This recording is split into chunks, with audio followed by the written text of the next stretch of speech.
Hello, everyone. Welcome to another episode of Stu and the Nunn. I don't have any Nunn here tonight. Could not make it. I was hoping to, but I have a past guest and a very long time friend. I don't even know how long we've known each other. Mitch Taco Bell. We just call him Taco. Last name's Bell. It's kind of, I guess that's how it worked, right? Somewhere along the line, that was your nickname you got flying. Dude, it was a lot better than getting stuck with Tinker or Tank for short. Like my buddy did. Yeah, much better than it'd be such a different show. I was like, and I've got Tinker on with me. So, yeah. But hey, Taco, how you doing, buddy? I'm doing great. And I love your intro because it's all these old photos of all our friends. I mean, it's almost been 20 years. And one of them, Chuck Ziegenfuss in there. Tonight, Chuck posted, I have just been informed that my nonprofit, he does the dogs, of course, for the people that don't know our friend Chuck. Hero Labrador. Great one. Hero Labradors, which had a $50 billion grant from USAID to provide LGBTQIA++ service dogs to the LGBTQIA++ communities in Burundi has been defunded. Thanks, Dodge. And he posts this thing. No. Pictures are little gay dogs for gay people dressed up as dogs or something. Yes. And I haven't laughed that hard in forever. And for everybody listening, no, he doesn't have a grant. He is the most sarcastic, funniest guy I think I've ever met in my life. But that was great. Times, and every time I've been like, because my mom is one of the biggest fans of the show, and I just kind of like cringe and like, okay, let's see where this goes. What's Chuck gonna say tonight? Right? It's but and I've been blessed, right? Like the last time I saw you in person, you and I and Chuck were together. That was a number of years ago. Oh, was that with Bells when we were at the bar down there at that hotel? Just me, you, and him when I was in town for work, and you rolled out with a zombie killing mobile. Oh yeah, we were over in Fort Worth or something. I want to say, or somewhere down that. Yeah, that's right. 17, 18. It was a minute ago. But yeah, that was the last time I think I was able to see you in person. But we've had you on the show a few times, and it's great to have you on tonight. We're going to talk some kind of sad things and try to understand some stuff, just like everything else that happens out there in the world. Depending on what's going on, either people are they're keyboard warriors and they're experts on viruses or budgets, vaccines. What's that? What was it? Budgets, airplanes, ATC, helicopters, you name it, right? Whatever it may be. So Yeah, so I guess you've got a nickname. You're a pilot, both military and civilian. Why don't you give our listeners and viewers just a quick little rundown of your background, so they kind of know if they have never met or heard Taco before. Okay, so I got my wings in 91 as a Marine aviator flying KC-130s, stationed East Coast, Cherry Point, Okinawa, Japan. Recruiting duty, flying around college kids on joy rides for 3 years. That was a blast. Boy, that was fraud, waste, and abuse, except I loved it. Um, and then from there, I got hired at a major airline, and I've been at that airline for 27 years now. I retired from the Marines in 2015. Dude, I start drawing my paycheck March 1st as a reservist retiree. And Out on there, finally get the full pay, huh? yeah, I That's get to pay, and I get it early because of that one tour in Afghanistan was 8 months. So that's kind of cool. But yeah. so tonight I did an Quick, interview. Yeah. I we did have you on last year after you had the awesome opportunity to take a bunch of World War II vets over and host them. So for those that did tune out, we'll definitely put up what episode that was. But we had Taco on last year, probably June or July. I think you were still over there. You called in, and Oh, we had you in. oh, yeah, yeah. Oh, that was hard, man, because those were long days. Yeah. And I'm sitting there on the Wi-Fi talking to you Yep. at 1 in the morning. I'm thinking, God, I'm going to die tomorrow. Yeah. I It's think going to be so July. tiring. I think it was July. I was going through some old episodes the other day, and I was like, that was the last time we had Taco on. So for those they didn't get to see you then, I think you had no video on. So for those that had heard that episode, this is that beautiful face that you heard talking. So anyways, I keep appreciate you. trying to bring people back to that. Yeah. Well, well, I know everybody's kind of has the at least for another week, it'll be in the news. I'm sure the midair between Pat 25 and the Envoy CRJ 700. So as I speak on this, first of all, I want to say that I am in no way, no form, an aviation safety expert. I know nothing about helicopters except for what my friends have. So I would direct you to my podcast I did with Austin Roth, because he is a pilot from that unit, the Gold Top, the 12th Brigade was a Right. battalion, Yeah. and flew there for 3 years, was a IP and all that. And part of my deal is I always felt helicopters were undervalued, underrated group of aviators because, oh, you're not a fixed wing guy. When I've flown a helicopter 3 times, hardest thing I've ever done in my life. I mean, it's not easy at all. Flying straight and level is kind of like an airplane, but there are so many other laws of physics going on. 1,000 pieces in close formation scares the living crap out of me. But I always felt that they weren't treated right. So I've kind of made it my mission in life to help as many helicopter people get to the airlines. And for them, they have to get 250 hours of fixed wing multi-engine time. And then from there, they can move to a regional like Envoy. And then after 3 or 4 years at Envoy, SkyWest, Republic, whoever, then they get hired by the major airlines, United, Delta, American, FedEx, whoever. Right. So that being said, I will throw that qualification out. I know nothing about helicopters except for what I gleaned off of this interesting podcast with Austin, and I'll relay some of the stuff because I had questions. We all have questions. Why? And let's first go through a couple things, because I want to throw a couple things out there that I've still heard the NTSB say that is incorrect. Other people have said on Sean Hannity the other night, Saturday night, driving home, incorrect. All right. So as the airplane is coming in, the Envoy, we normally land on the going north. We land on runway 1 there. Mm-hmm. And when we hit the bridge, if you do the Mount Vernon visual during the daytime, you fly around Mount Vernon, and then you kind of pick up the river and you fly over the Woodrow Wilson Bridge and then come in and land. Well, So just be clear, you've landed on this runway before, correct? oh, God, probably More. 100 times. Yeah, yeah. Okay. So you're talking with authority, not just like, hey, here's how it would be. You've actually Oh yeah, yeah. No, I mean I fly 737. So the airplane I fly has been stretched out so far, the 73800, that you have a rough speed of roughly 155 knots. In pilot terms, that's smoking, cooking with Crisco, uh, coming in maybe 165 knots, miles an hour, something like that. You're cooking with Crisco coming over the end, and you have to land really fast because the airplane's been stretched out. That's another thing. So in this incident, those guys are coming down to runway 1, and what ATC will do with the smaller jets like that is they'll say, "Hey, can you sidestep and do runway 33 and land on that because it's like 5,000 feet." But that airplane flies at a much slower rough speed than we do. On final, I mean, they can slow down to 115 knots or something crazy. right.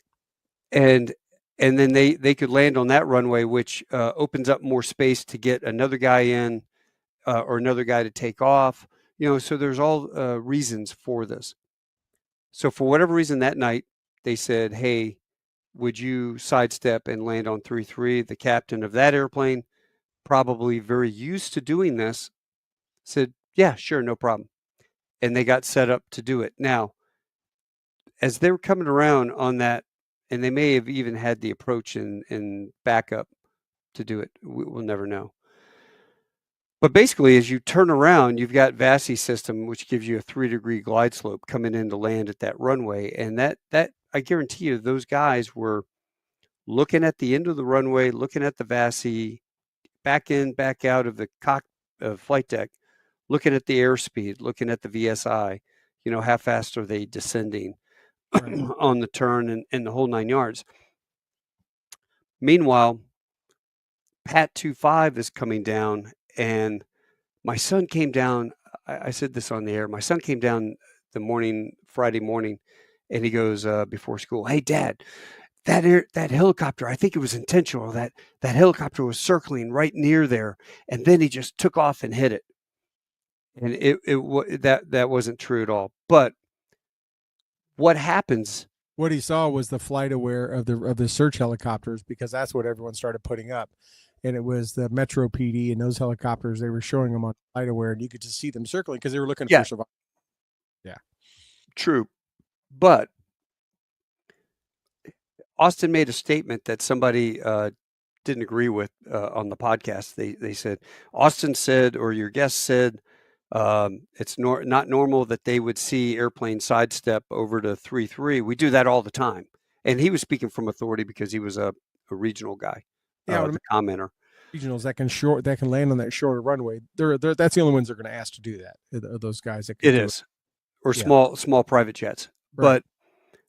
But what he didn't know, and Austin mentioned this, is that normally ATC, when they have something going on, will have the guys circle over Haynes Point, where the statue's half in out of the ground. Right.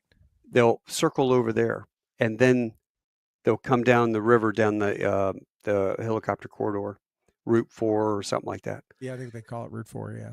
Route 4. So they'll come down there, and he said, well, probably because we're sitting there doing a circle, I don't see the airplane land.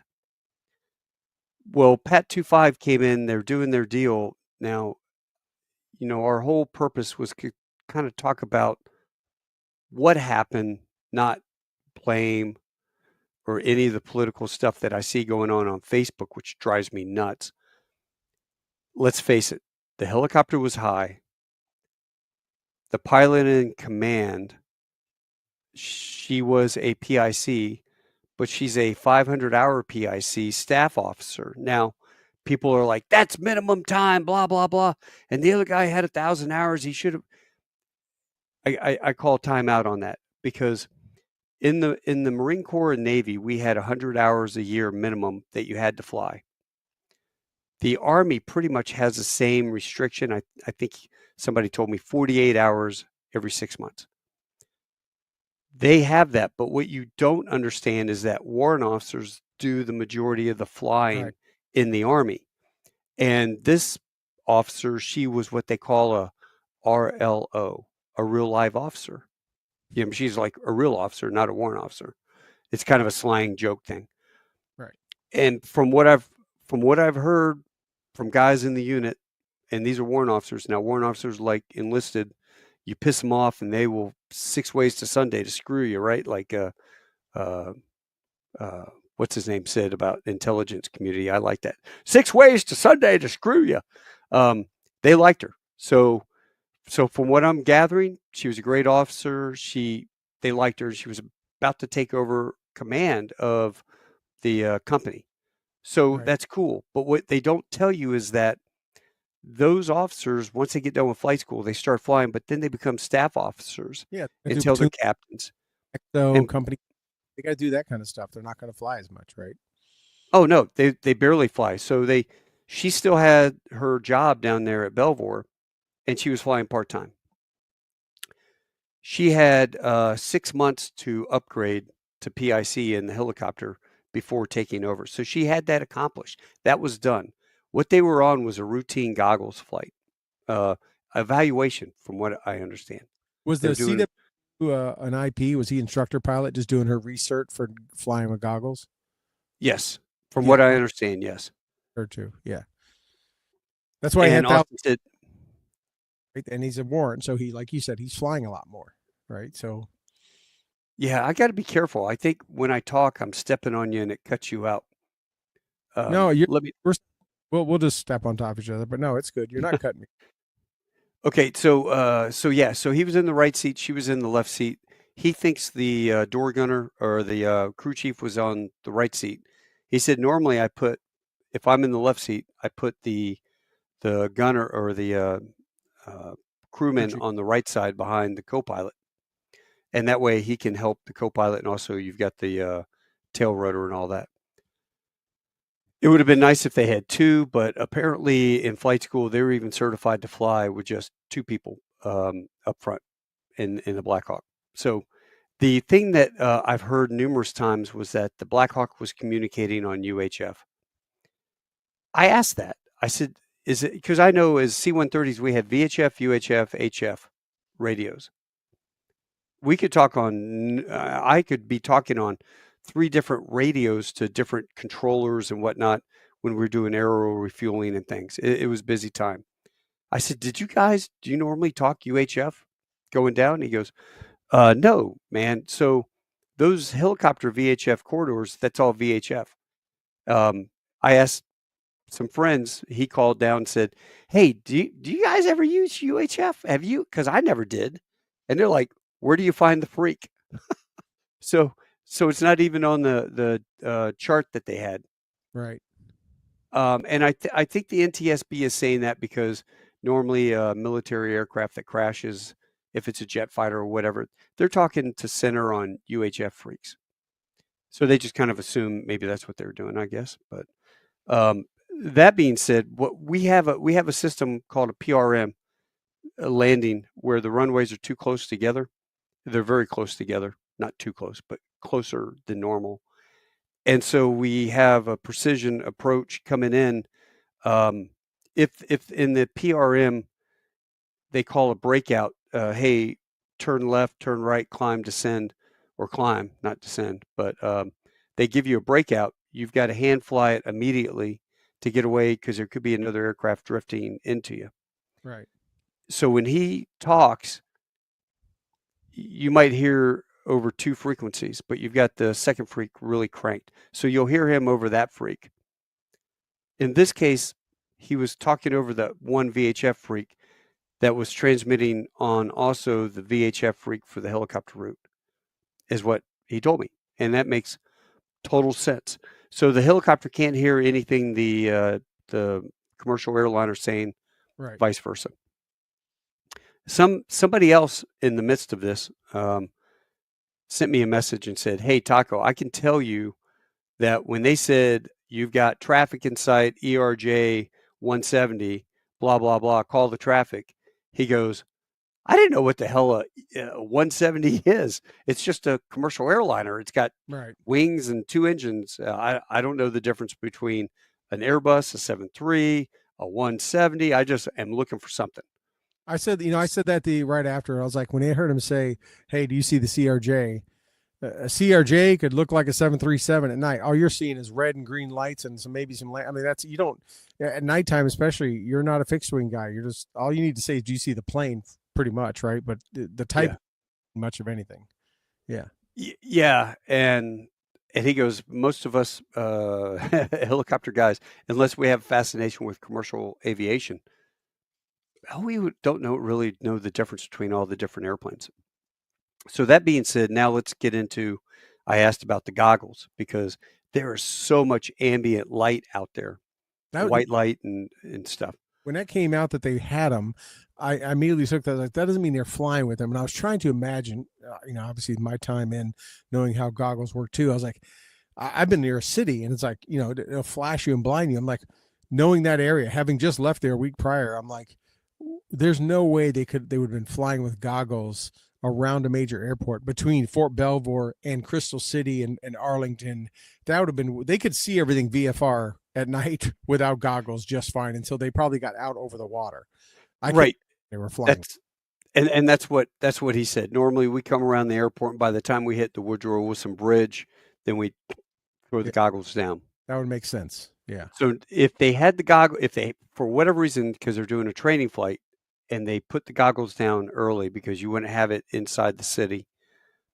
If they had the goggles on, he was talking about the 40-degree cone that Right. you have of visibility, right? And then there's also the pillars in the Black Hawk, Right. and a target could get lost inside that. And you have decreasing range, constant bearing.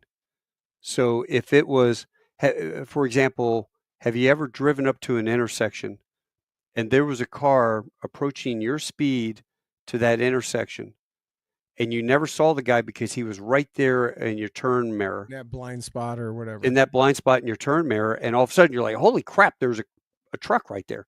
Never saw the guy because it was a constant, that's called constant range, or constant bearing, decreasing range.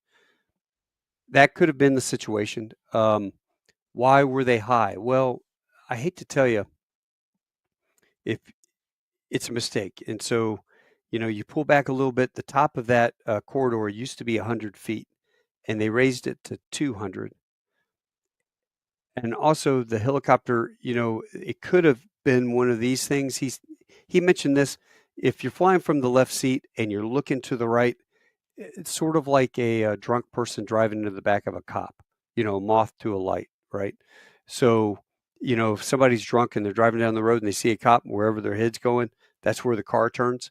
Kind of same deal. You're sitting there flying, and maybe you're looking to the right, looking for the traffic, and as you turn, your body pulls a little bit and lifts the collective just a little bit, and the thing climbs up.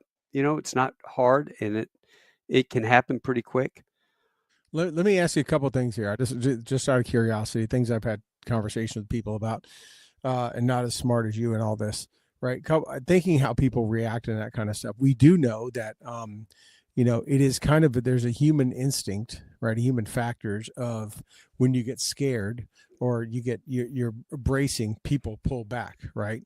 So one thing that I've heard some conjecture on, and obviously none of us know because people would be in there until they get the flight data recorders, is that, is it possible that they did have nods on, or something like that, and they got blinded out, and just the natural human reflexes to kind of pull back, and they possibly could have pulled the collective back, which would have caused their elevation to increase and go up. If that is a possibility, do you think that is something that could have happened? I know you're just speculating, but just the shock of having your eyes blinded out green and just pulling backwards and causing that nose to come up just a little bit.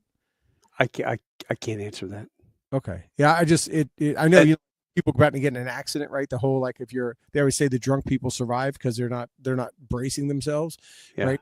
People that are awake and sober brace and try to lock up and tighten up, and then they're the ones that get hurt the worst.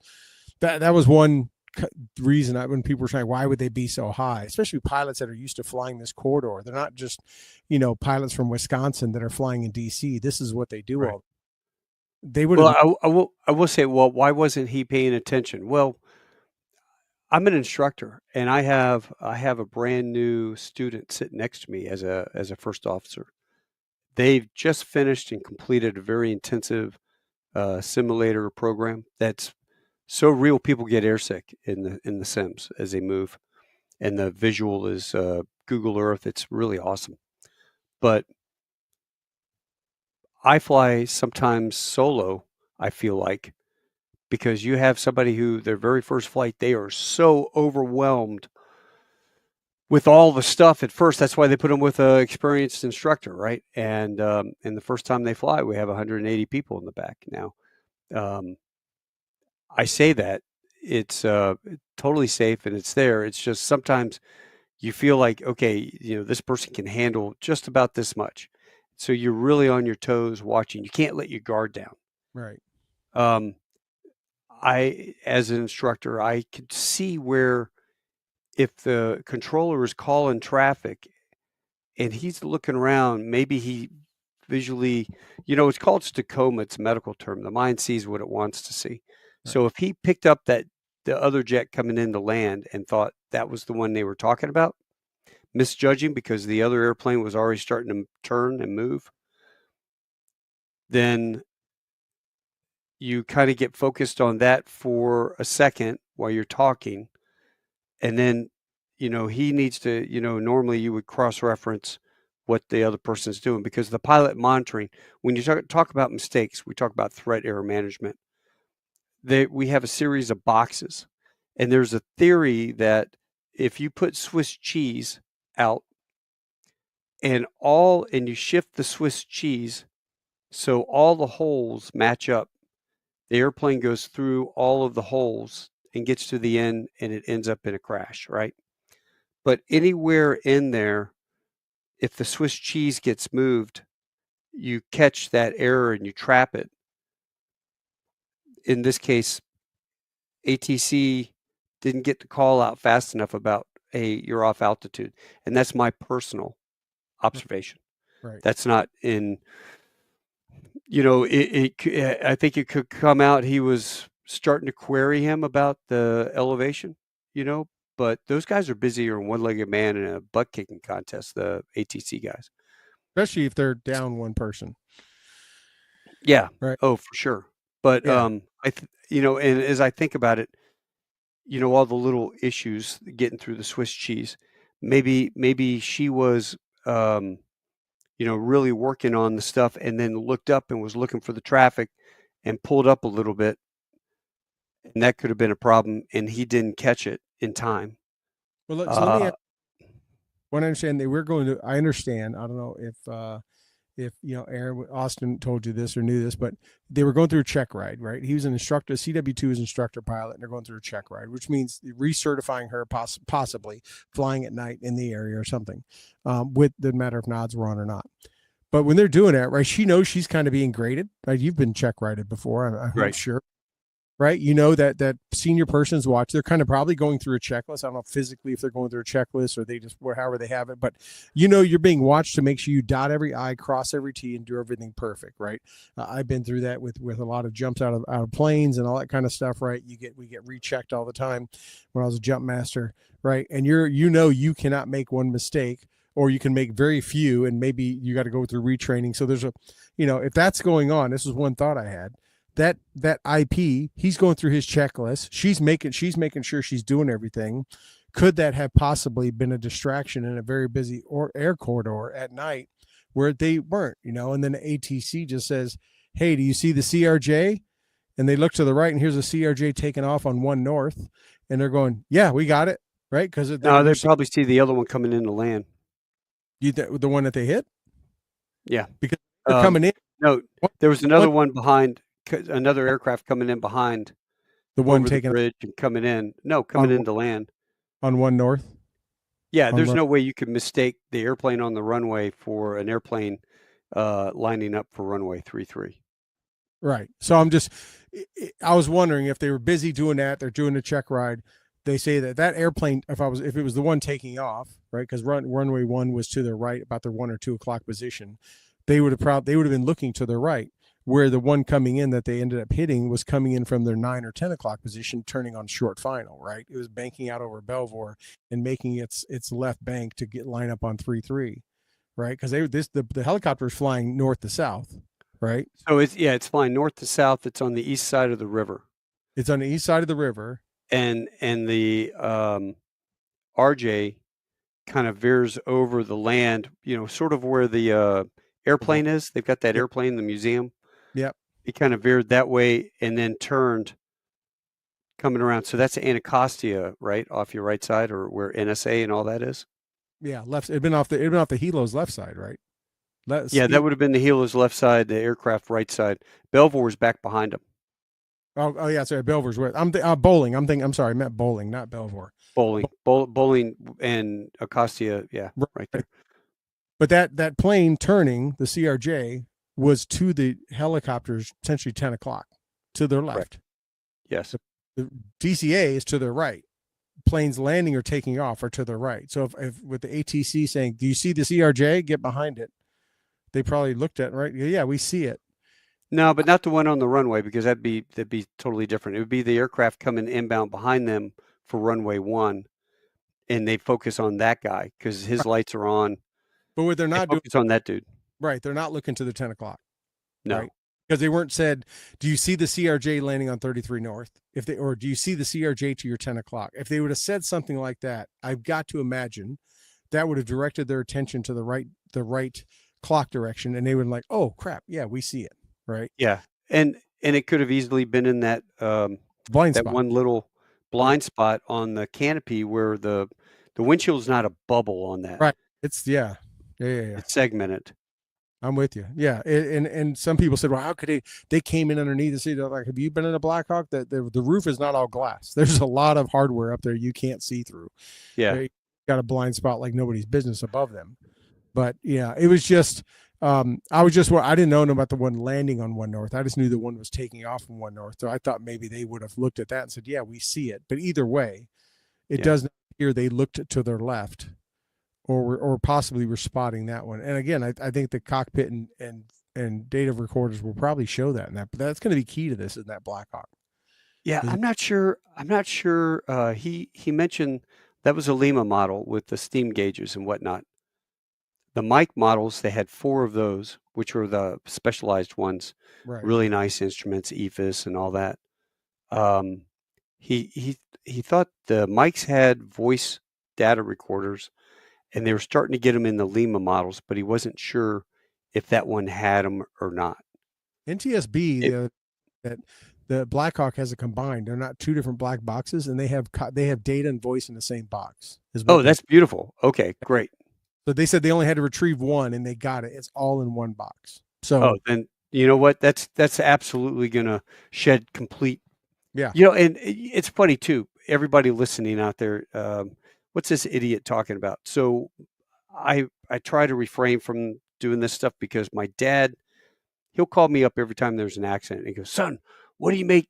What do you think made that airplane crash?" And I'm like, "Oh, Dad, listen, I heard what made it crash. Really? What?" I'm like, "They hit a UFO." And he goes, "Wait, what?" I'm like, "They hit a UFO." That's preposterous. I'm like, yeah, and anything I've got to say about that accident is the same. So until they I, come out with the report, it was a UFO. I always say I know you know how it crashed. It hit the ground. That's how it crashed, right? Yeah. That's it. That's what it did. It connected with, and it wasn't on a land. Um, yeah, Yeah, I but mean I mean, it. some of the things we're talking about, I'll Right. tell you right now, straight up, through the Swiss cheese, made it through, horrible accident.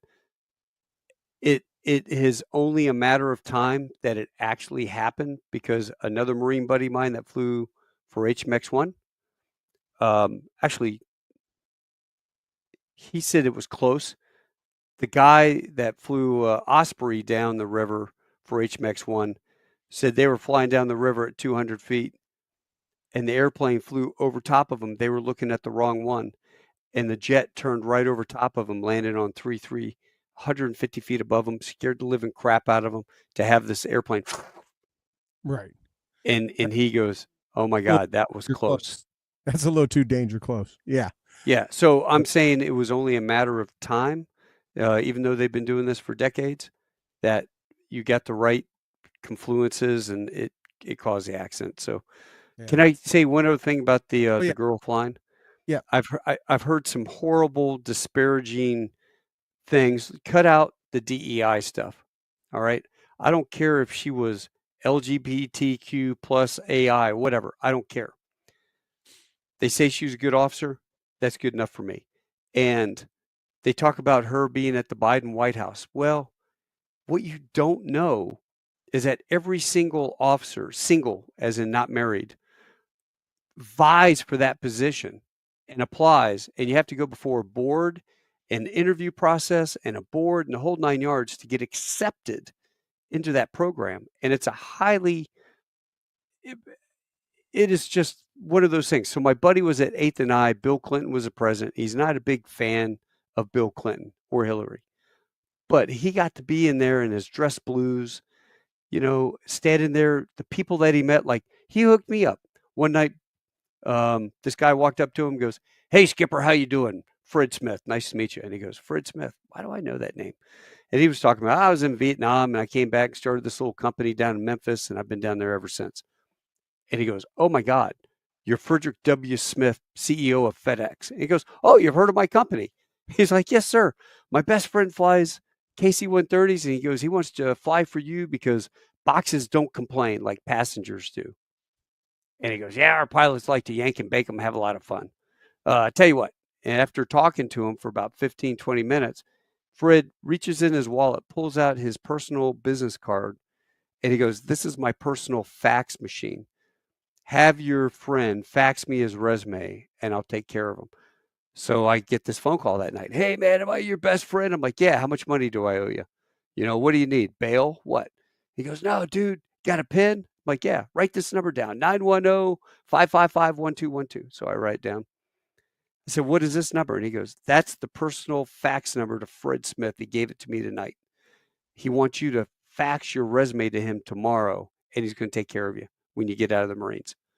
I'm like, "You got to be kidding me. I love you."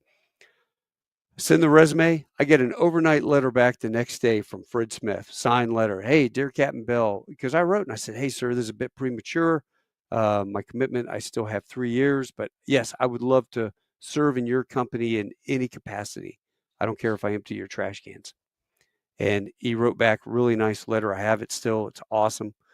Take care of you when you get out of the Marines. I forward this down to personnel. And I just thought, that was really, really cool. But he got to do it because he was one of those social aides or escorts. That doesn't mean she had a full-time job down at Belvoir. She wasn't at the White House full-time. So get that clear. Everybody that's posting that crap out there, go delete it, because you're just, I'm going to say, spread, disinformation or misinformation, but it's bullshit. The sad thing is someone was talking about this the other day, and we've talked about it before on the show, and I've talked about it in my circles, is that, when you all of a sudden perpetuate, we'll just say DEI everywhere and all that kind of stuff, then inherently, and probably I would say most people, the second they see someone in a position that would fall within the DEI encampment, right? Essentially, not a white male, right? Yeah. Then people go, "Oh, they're DEI." Because it's pushed so heavy, right? It's just shoved down everyone's throat. So it takes away from those who truly earned their position or role or job or whatever through meritocracy and hard work and all that kind of stuff. You're automatically discounted, right? That person of color or gender or whatever it may be, is people are already looking at them going, DEI hire, right? And granted, you're assuming you're doing the worst thing, which is judging a book by its cover. But when that's all that's perpetuated, then you can't really blame people for thinking that. But you can blame, say, maybe you need to, if you have the opportunity to get to know them before you start passing judgment, right?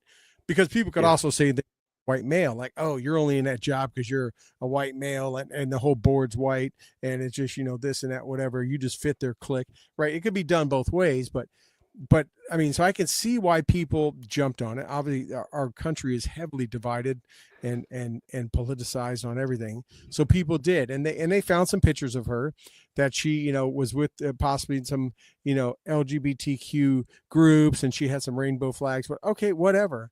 But like you said, that doesn't mean that she didn't earn her wings and earn her flying time the same one else did. Right. they made the military may bend the standards maybe on someone getting their sapper badge or ranger tab, passing a school or doing whatever. They may do that to raise a quota, but I will never believe, or I just can never fathom to believe that the military would. I won't say this for the civilian sector because we've seen enough examples of it, but the military would bend standards in a role that lives depend on, that are crucial, right?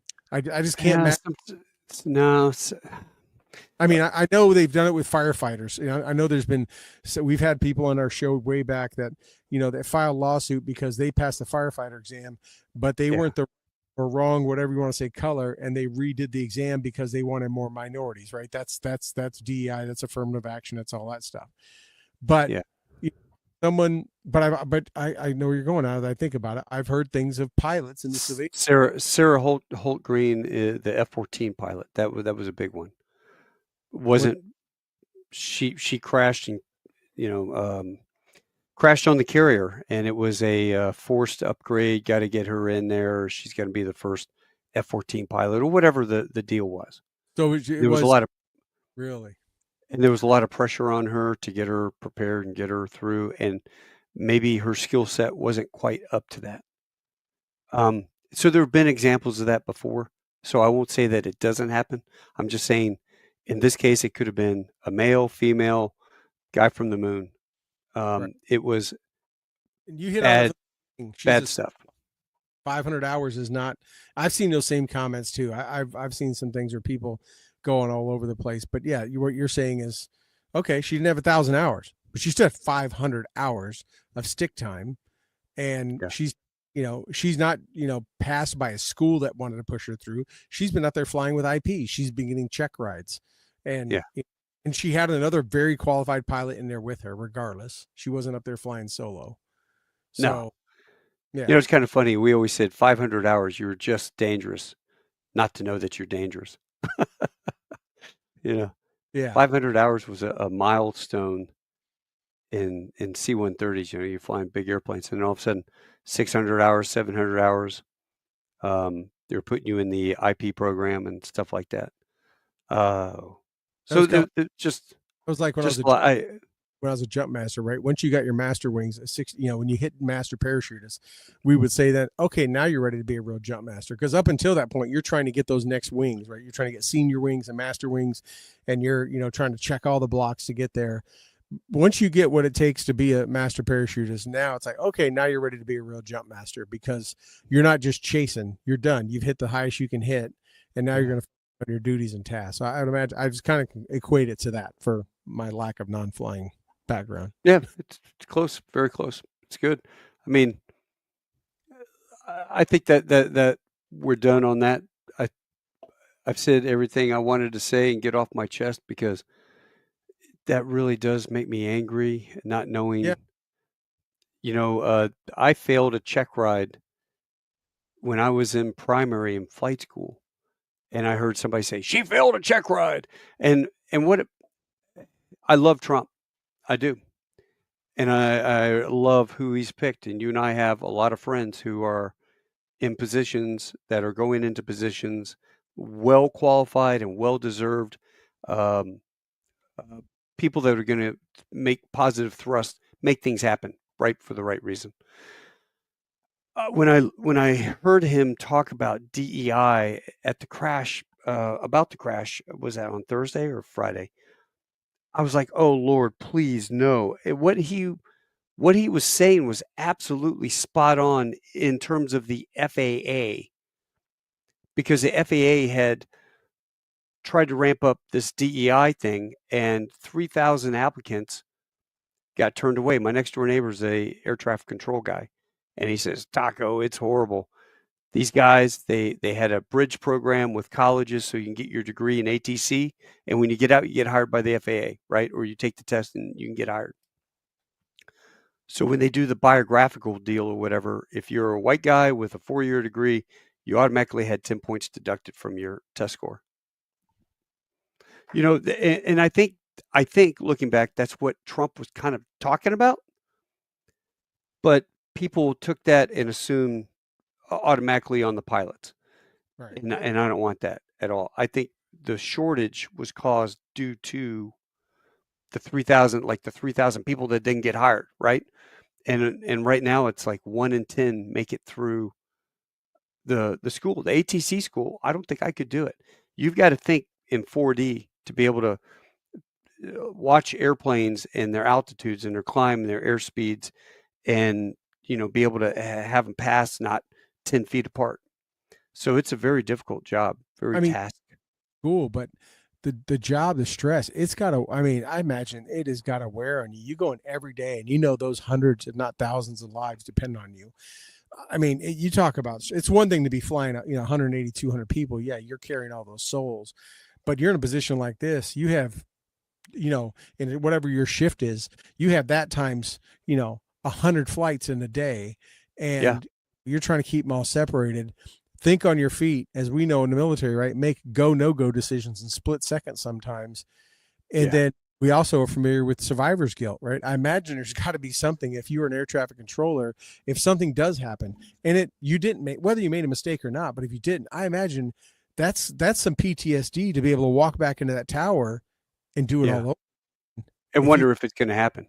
yeah, and if you were the cause, or always second guess yourself, or, I mean, that is definitely. It seems like a career that it'd be hard for someone to do 20 years in that. It would seem like it would be mentally taxing. Did Uh, you did you watch Sully? Yeah, I did. By the way, your video's frozen in, but we got a great image of you, so we can still hear. Ah, But okay, good. All right. So I don't know why I'm frozen, but in Sully, the air traffic controller goes downstairs and he is just in grief because he lost the airplane. Right, it crashed. He knows it crashed, and he is downstairs in the break room upset. And the guy comes in, and is like, "Man, didn't you hear? They survived." And he was it turned him around. But he thought he was the guy, the last one that worked with the crew. So right, right, amazing movie. That it was is, well done. and yeah, the way they redid it, everything was great. It's great when you have the people that were in it actually advising and making it as realistic as can be, for sure. Oh And god, yeah. something of that story didn't need glammed up. I mean, it was riveting enough as it was. But no, I mean, I think I kind of am with you. It's interesting when you talk about President Trump made those comments. He made those comments well before, I think, even before we knew the crew chief's name. Right, none of that was out. But Yeah. I think if I were to go back and watch all that coverage, which I'm not going to, but I think it got misconstrued because he made those comments, and I agree with you. I think he was mainly saying about the FAA, because we knew he was tackling that and everything that he's got going on.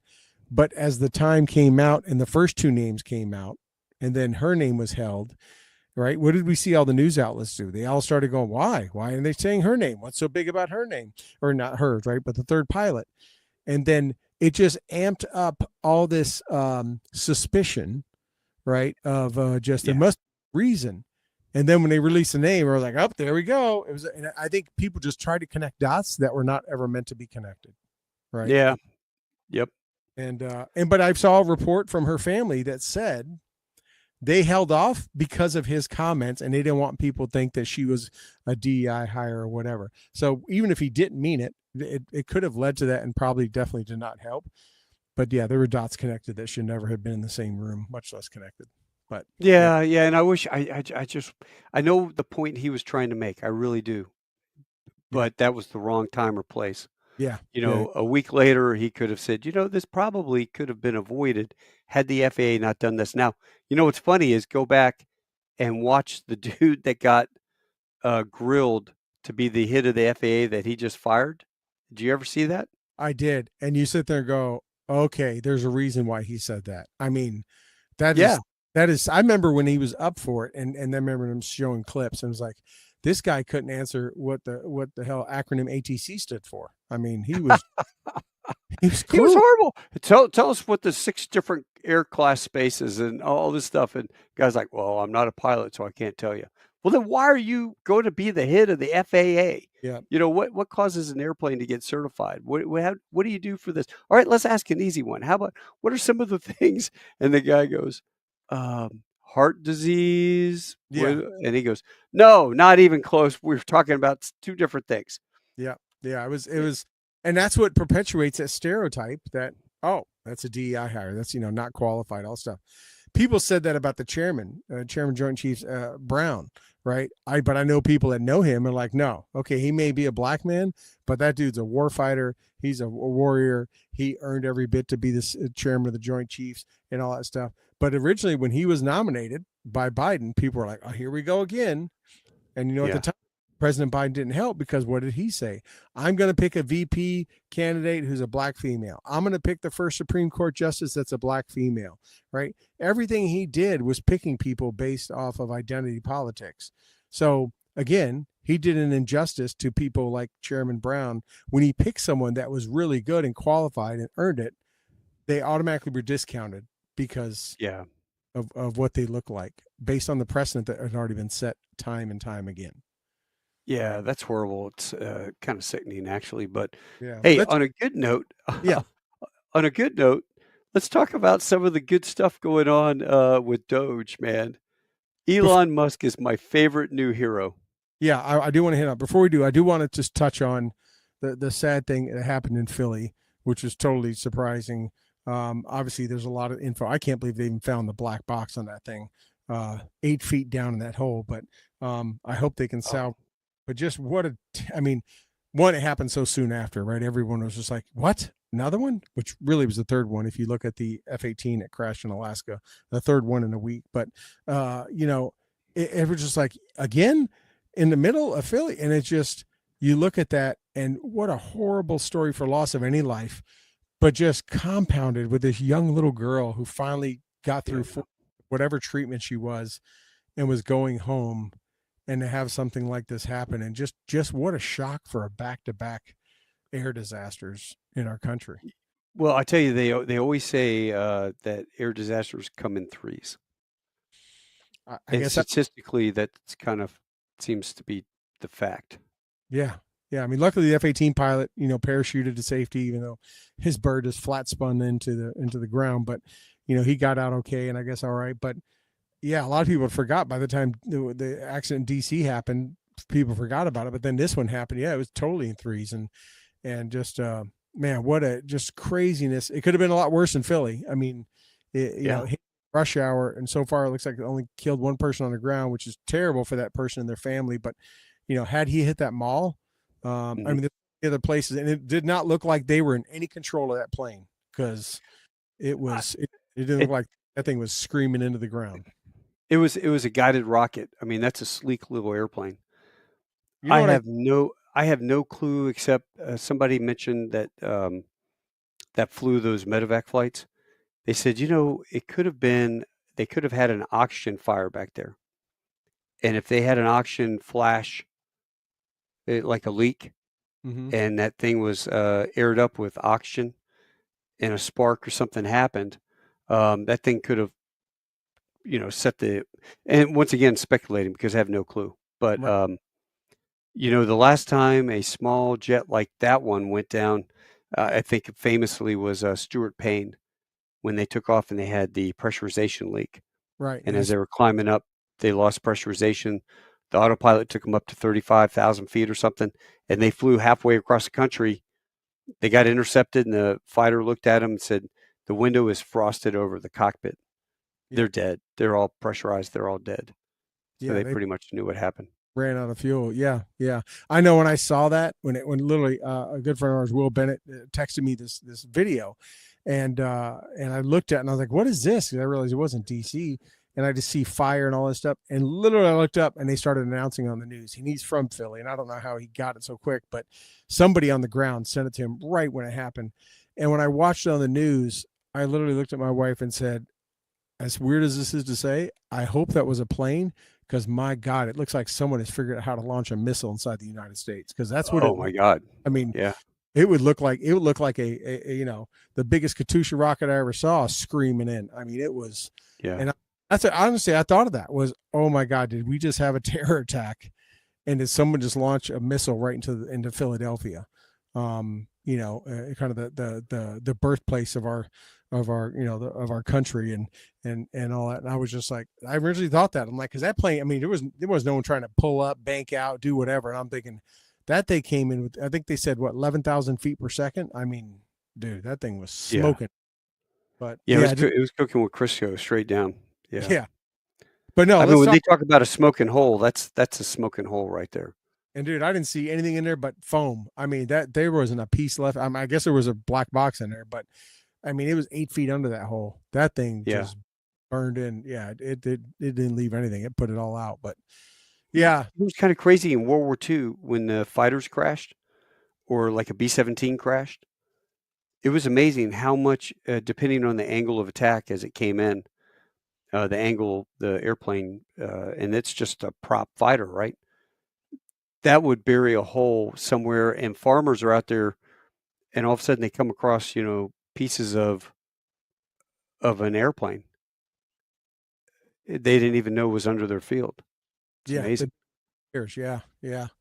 The Yeah, so let's talk about Doge. Man, has it was not just a cool buzzword or yeah. I mean, they are just I mean, I've heard 200,000. I don't know what they're taking. I think the deadline is tonight, the 6th, and 200,000 they think are going to take the buyout, 7 months of pay and benefits, which nobody can really complain. There's not too many commercial companies that are going to give you 7 months of pay and benefits and say you really don't have to show up to work if you don't want to. Well, they And haven't really been showing up to work, so they have, what are we missing? but then also what's happened with USAID, and that's happened with some of the other agencies. I mean, they're not. I don't know why. I was talking to a friend of mine this morning. Like, I don't know why anyone thought Trump wasn't going to do it. He showed us the first time. Yeah. Whatever he's going to do, he's doing. He's just now doing it at a breakneck speed because he knew what he's walking back into. Do you see Jim Hanson's what do you call it, a tweet or X? His message was Michael Schellenberger's tweet, and it said 43 paragraphs into the New York Times latest hit piece on Elon Musk. The 6 byline reporters reveal that the federal government lost $236 billion to apparent fraud and improper payments in 2023 alone. Maybe this isn't the dunk you guys thought it was. And I'm like, oh my God, 236 billion in improper payments, 3/4 of which were overpayments across 71 federal programs going back during the 2023 fiscal year. And a buddy posted in there and looked at just US aid, right? And it said money to US aid in 2019, $18 billion. 2020, 25.6. 21, 19.6. 22, 36.4 billion. 23, 38 billion. 24, $42 billion, right? So if it comes out, I don't care what side you are on, but if it comes out that congressmen, senators are sitting on the boards of any of these NGOs that are receiving funds from USAID, heads should roll. They should be arrested. That is just theft, and especially if they're making money off that. What they're saying, what's that? There's a couple of things. One is you always know when a politician's lying because their mouth's moving, right? Yeah. You know who the corrupt politicians are because they've been the ones in front of the cameras the last couple of days that have been crying and complaining about USAID. Most people didn't know what building USAID was. I've been in that building. It's actually a gorgeous lobby and building, one of the most prettiest I've ever seen, especially in a they actually have this like almost a copy of the Aztec pyramid, but with water. It's just gorgeous. But most people wouldn't even know where that was, right? It's up on New York Ave. But they've all those, a lot on the left, I think I haven't seen many on the right, are been standing in front of cameras and microphones talking about how terrible it is and how people are going to die around the world and all this kind of stuff. But then when you look at some of the stuff they've uncovered, right? These, $800,000 for a DEI concert in this country, 50 million for condoms in Palestine. Come on. This and that, whatever. I mean, this is what the American people, like 77 million people, put President Trump back in office for. And what gets me is that people they look at this, Elon Musk, he was a billionaire that wasn't elected. Like, guess what? There's only one person elected, two, right? The president and vice president. And you're electing them to make good decisions and in some cases make good nominations. And then the other people you elect, the Senate, for those positions will be you've elected are also going to make decisions.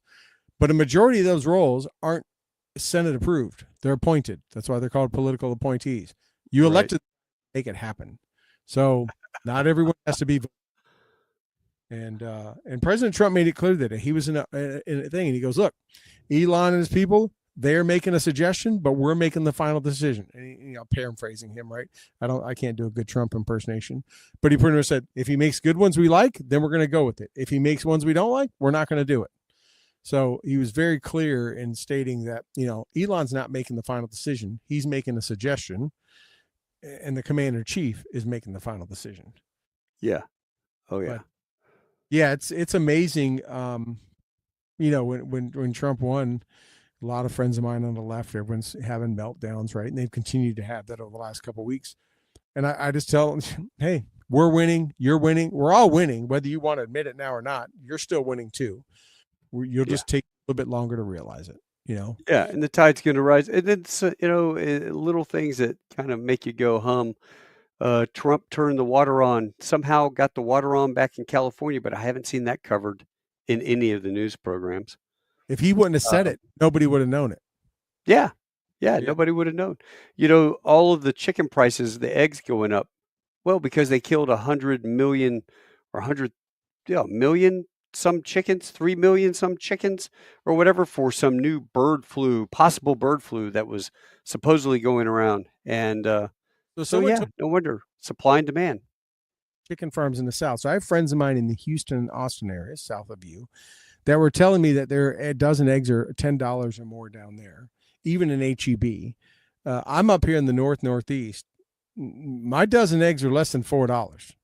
So I don't know. I guess we got non-flued chickens or whatever, but yeah, I got the report just the other day. They are over $10 a dozen in Houston, at least, and I think close to that in Austin.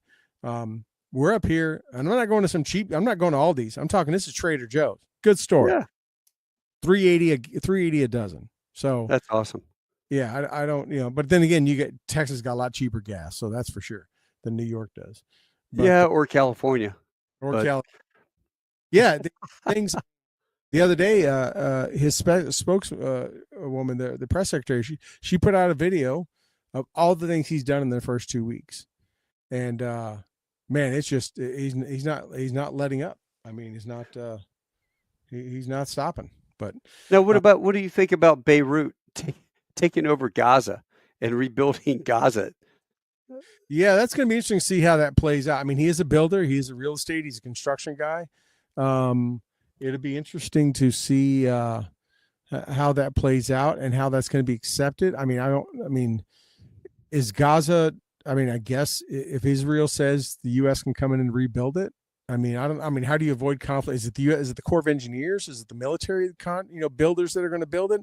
Are they going to put out a bid for contractors? Like, is Turner Construction going to come over there and do the building? I mean, people thought it was a joke, but man, it's legit, and it's going to be interesting. And then, what do you do about security? Right? Are we going to allow whoever's building it, military or civilians, you're going to have to protect them, right? You got to put an iron dome over them too. You got to, do that kind of stuff. It's going to be interesting to see. Well, he always plays 6 steps ahead in chess. So I'm hoping I'm going to throw a bone to my European allies and all Germany, you want to come in there and build, you can build. And I don't want to see any American troops in there protecting anybody. No, contractors or anyone. I don't want to see us in that crap hole at all. And Beirut used to be just beautiful. Lebanon was beautiful. Kid I went to high school in the 80s, was from there, and he used to talk about it and show pictures, and just beautiful place. Yeah, it'd be interesting to see how that turns out. There's a lot of logistics, and no one expected that, and how that's going to work. I mean, I get part of it, right? You make it nice and build it, and let the people move back, not into rubble, not like they came back into Fallujah late 2004. I mean, they come back into buildings and houses and storefronts. all for free or something, and they get to just move in. Maybe it'll make them, appreciate capitalism in the Western Hemisphere a little bit more and reject some of the terroristic ideologies. I don't know. I'm Well, assuming that. yeah, I don't know how nice Gaza was before. I was using Lebanon because my buddy was from there from high school, um, and I I imagine, just know Beirut was on the sea and gorgeous. right. I got to guess it has nowhere to go but up now. I imagine whatever it's going to be better than what it is today. Yeah, Um, but boy, there's a lot of unexploded munitions. There's a yeah, lot of weapons, and another thing is you can try to do that, but then they've got a long memory, and it's your great great great grandfather killed my grandfather and his son, and now I avenge my father. Whatever. I don't know if you can ever change that mindset over there in the Middle Eastern mind. I just don't think. yeah. Well, you and I both know, right? Having been in that area, that it's very tribal everywhere, and yeah, like you said, they have a very long memory, and if they don't, they believe it doesn't take much to tell them something. I mean, they believe whatever they're told anyways because they don't have a lot Mhm. of other influences and sources. But yeah, it's going to be interesting to see how that turns out. I mean, it's a good thing that he's got Doge trying to save all this money, because if we're going to end up rebuilding Gaza, it's going to take a lot of it. So um, I, Yeah. we got all those connexes from Iraq, and I remember the little connex huts, sea huts, and stuff. Couldn't they Yeah. just stack up tons of those connexes and just make big connex apartments and connex houses? I mean, it seems like it'd work, you Yeah, know? yeah, yeah. Can Valley, man. Yeah, just a Uh, rows of like row housing in Philly, except to be row housing in Gaza, just connex after connex, side by side. You bang on the wall, your neighbor's connex, tell them to shut up. They're too loud.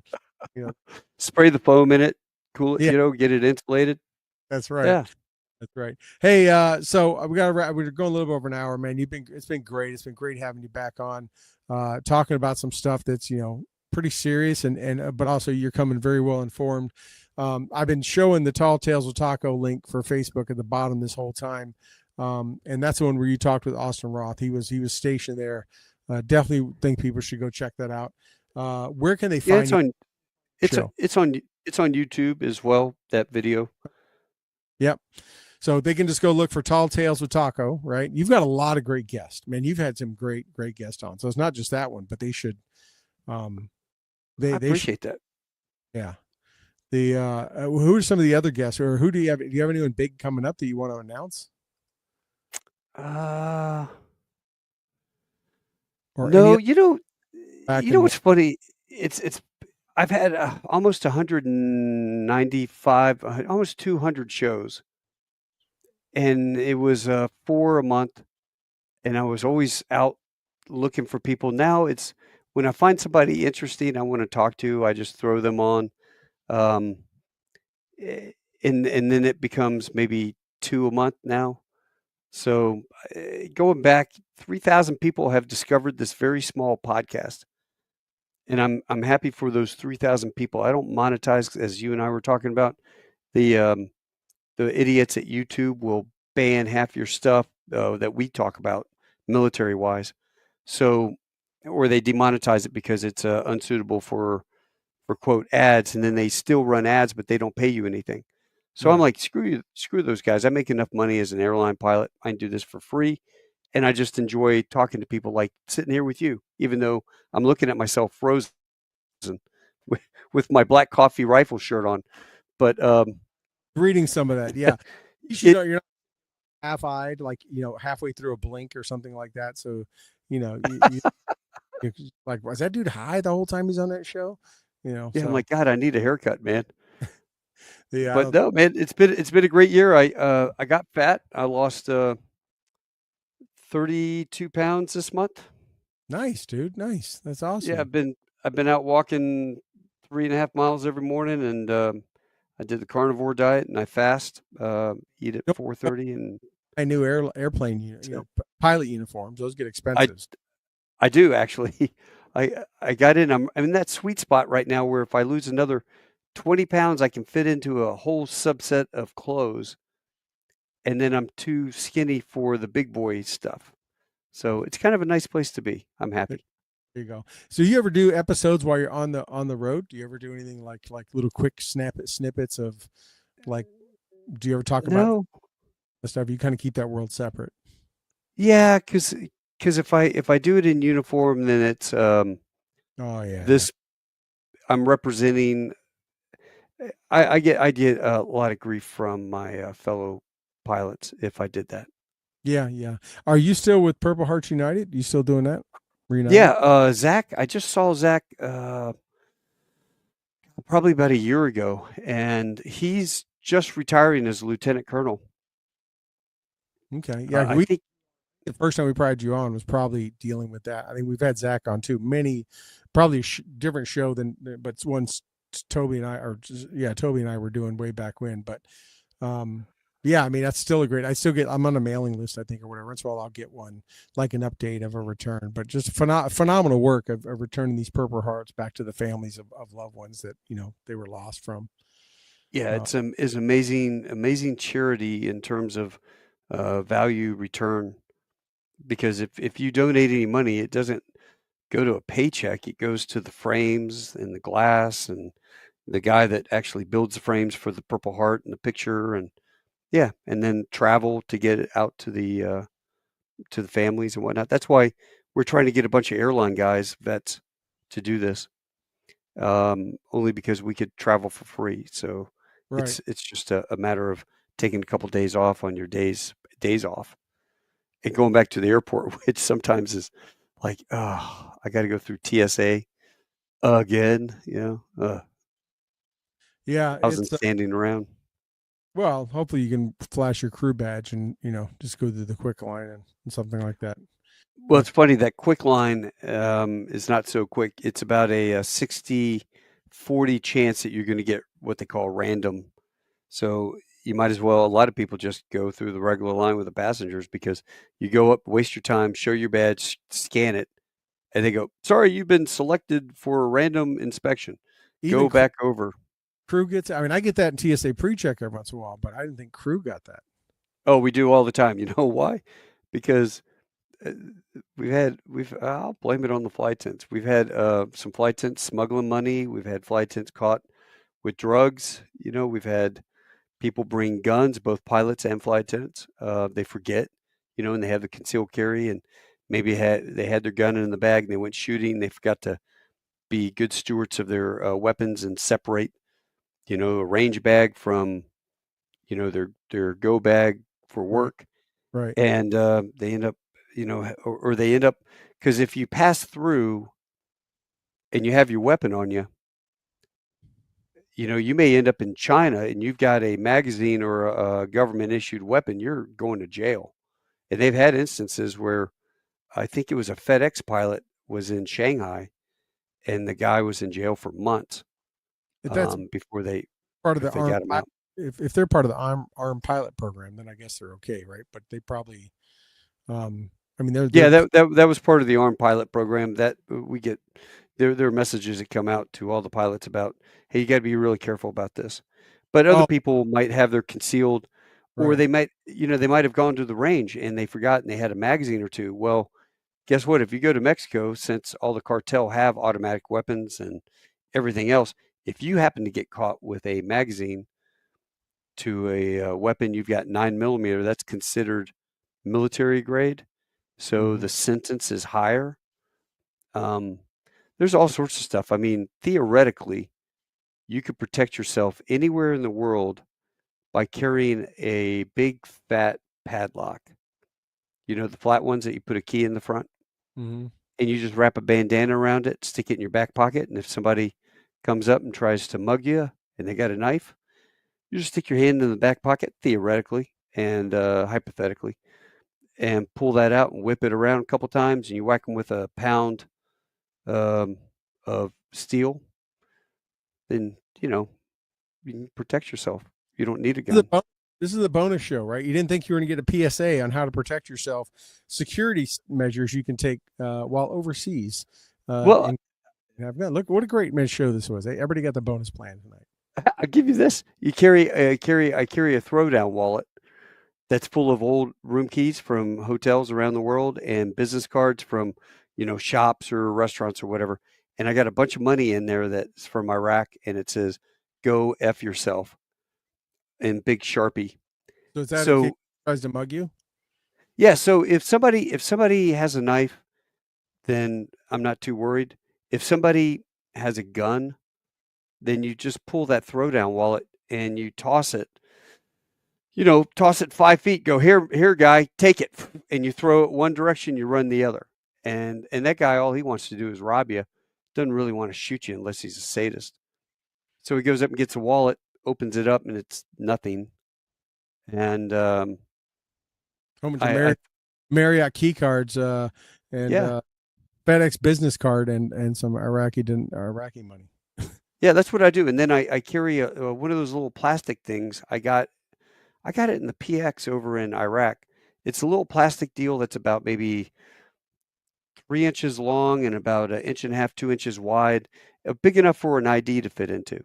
Yep. And I put the room key, ID, local money, and then about I have $100 of U.S. money. And then what I do is I tie it off to my belt and I throw that inside my pants.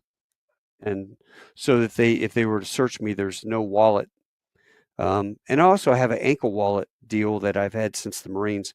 It's elastic, it slips over your ankle, and it has two Velcro deal straps on either side where you could put a wallet, put keys, and it's down there on your ankle and you can't see it with pants on. So that's a really good way to hide your stuff as well. All right, Just there we go. international tips. Yeah, those are some good ones. I mean, that's solid. All right. Well, hey, Taco, hang on for just a second, but I want to wrap us up. Make sure you go check out Tall Tales with Taco on Facebook and YouTube. He's got some great shows. Our good buddy Mr. Wolf is on there. I mean, I'm looking at all kind of past shows. People you've seen on this show, you'll see on his, and a lot of new folks like Austin he was talking about. So go check those out. And Heater Heatley. Hmm? Heater is a stud. Heater Heatley is some of my favorite shows. Go check him out. Peter Heatley. There we go. But all right. Hey, Taco, thank you so much. Man, you're so stoic. You just stare, you don't move. It's just you're right. All right. Everyone, thank you so much. I want to thank everyone for tuning in and joining us for a little over an hour, about an hour 16. Make sure you stay tuned in. Like us on all of our socials. Follow us on all of our socials. Be sure and check out any of our podcast streams in case you haven't in case you can't watch or just want to listen in the car or wherever. And be sure and tune in next week. We've got guests racked and stacked for the next several weeks. And we're struggling just trying to get them fit in. A lot of great folks coming up, and you don't want to miss it. So tell your friends, tell your family, tell people you don't like. Tune in here to Stu and the Nunn, and go tune in to Tall Tales with Taco. Taco, thank you so much, friend. Thank you for tonight, and appreciate you coming on and seeing you again. Oh, you bet. Anytime, man. That was awesome. Thanks for the invite. All right, buddy.